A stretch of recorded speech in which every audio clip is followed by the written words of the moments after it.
Hello, this is a news from the New Times from struggle to strength young Rwandans or liberation legacy. For Rwanda's post-genocide generation liberation day is not honor historical milestone but a reminder of the values that shape their identity and purpose today. Young Rwandans from across the country say the legacy of the liberation struggle continues to inspire their resilience, ambition, and commitment to national progress. Rather than saying liberation as a distant history, they see it as a living inheritance, one that drives their contribution to a peaceful and transformed Rwanda. Alex Ngabo Karegeya, 29, founded of Ibere rya Bigogwe, a tourism company based in Musanze district, believes the liberation struggle of his generation, the value of vision, resilience, and focus. Karegeya. There is so much to learn from the liberation struggle. Embrace the value of being determined, visionary, and focused, he said. I plan for my company with goals and timelines, and I stay committed regardless of any challenging circumstance around me. He draws parallels between his entrepreneurial journey and the spirit of the Rwandan Patriotic Army (RPA), whose members launched the liberation struggle with limited resources but boundless determination. They used every minute wisely to save lives.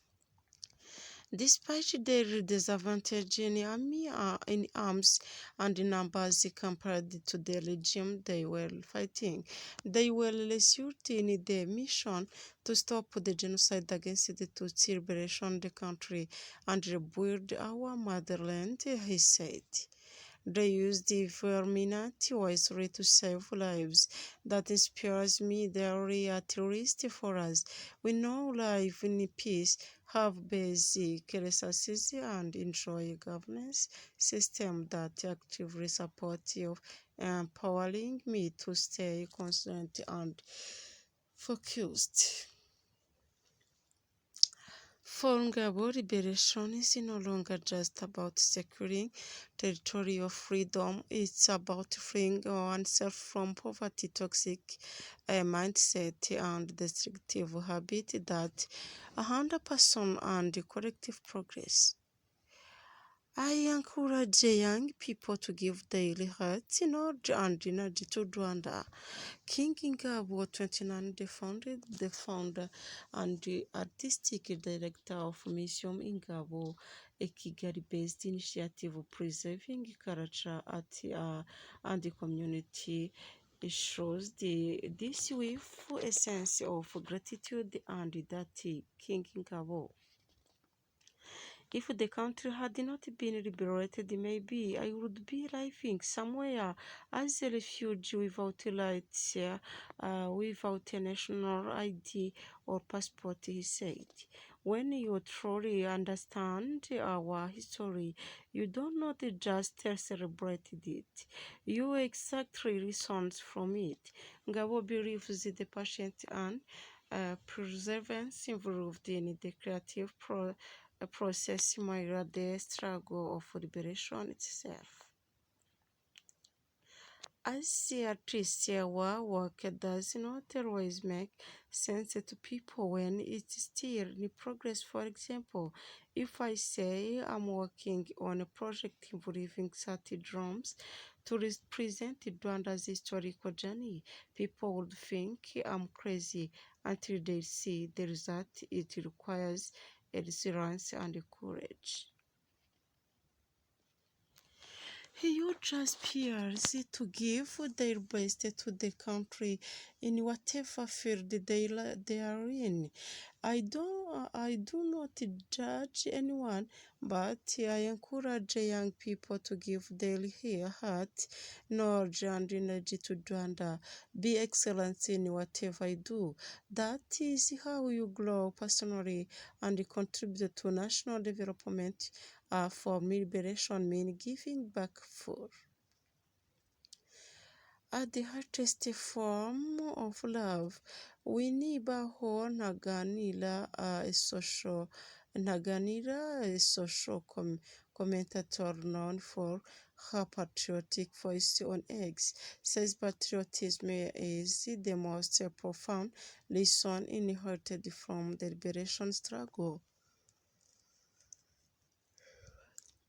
Abaho one undeniable value from Rwanda's liberation story is an unlimited patriotism. Imagine leaving your parents your entire life to fight for the country's freedom. That is the highest form of love, she said. For some of us in the post-genocide generation, defending our country's achievement, especially when others spread the rise of attack Rwanda, is a small contribution in return. Those who liberated Rwanda did not just stop a genocide, uh, they show us what true leadership and citizenship look like. She believes the examples set by liberators have instilled a strong sense of pride and that in young Rwandans. I feel compelled to speak up. Yves Ishimwe, 25 on TikTok, as Yves with Rwanda uses his platform to spotlight the country's the development and challenges misinformation.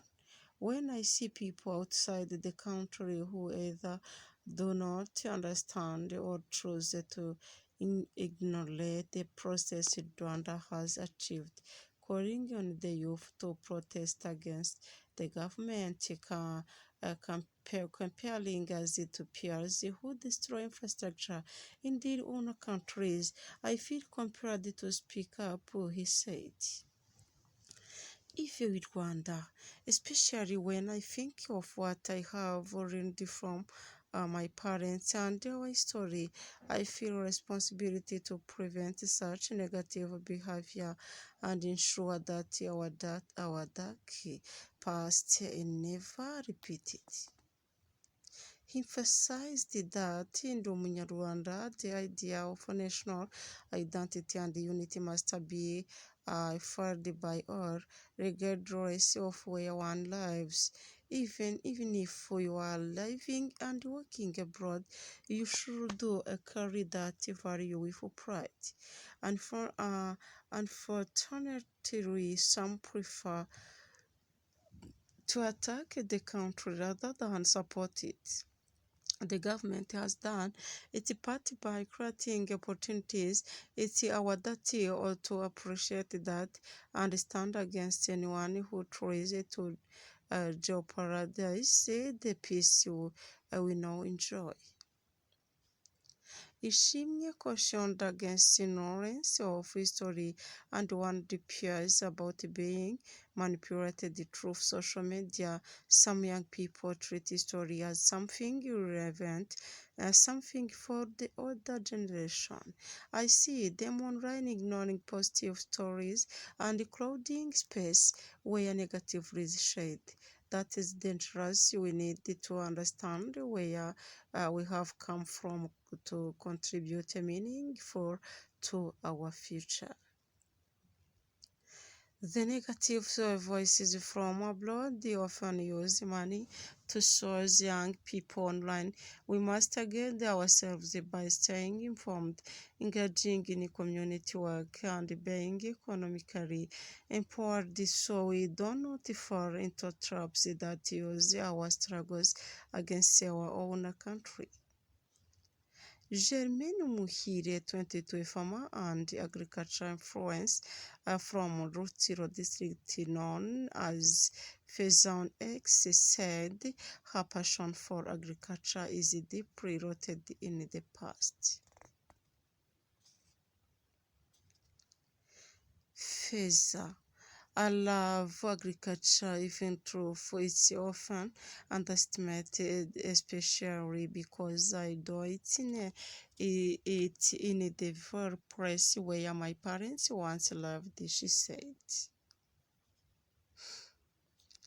I grew up hearing the word tongue and did not know what it meant until I asked my mother.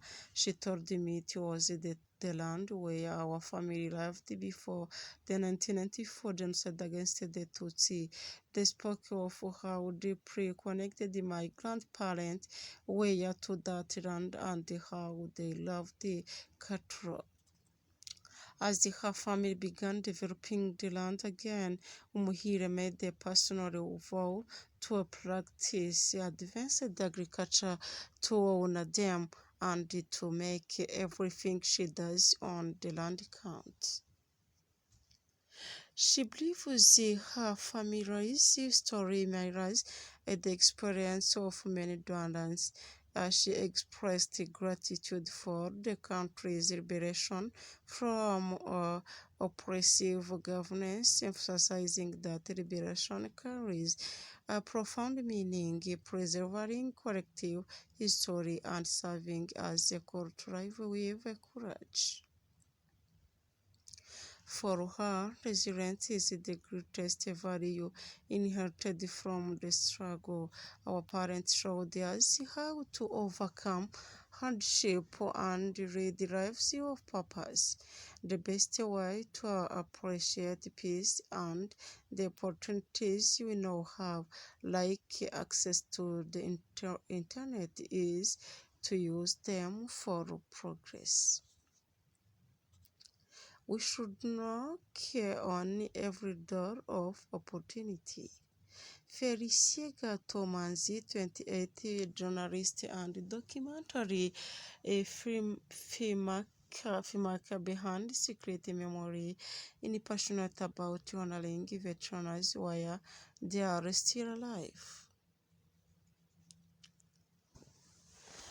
Gato, I love telling the stories of those who took part in the liberation. It is important to celebrate them now and preserve their legacy, said. For our generation, the current struggle is one of development, and we can draw strength from the same values, heroism, patience, and the vision that guided the RPA Inkotanyi during the liberation. Manzi feels a personal responsibility to keep Rwanda's history alive. We must remember those who began this journey and honor their sacrifice by preserving what they built and by taking it even further. He added, as if we should knock on every door of opportunity until we're alive, where we envision ourselves.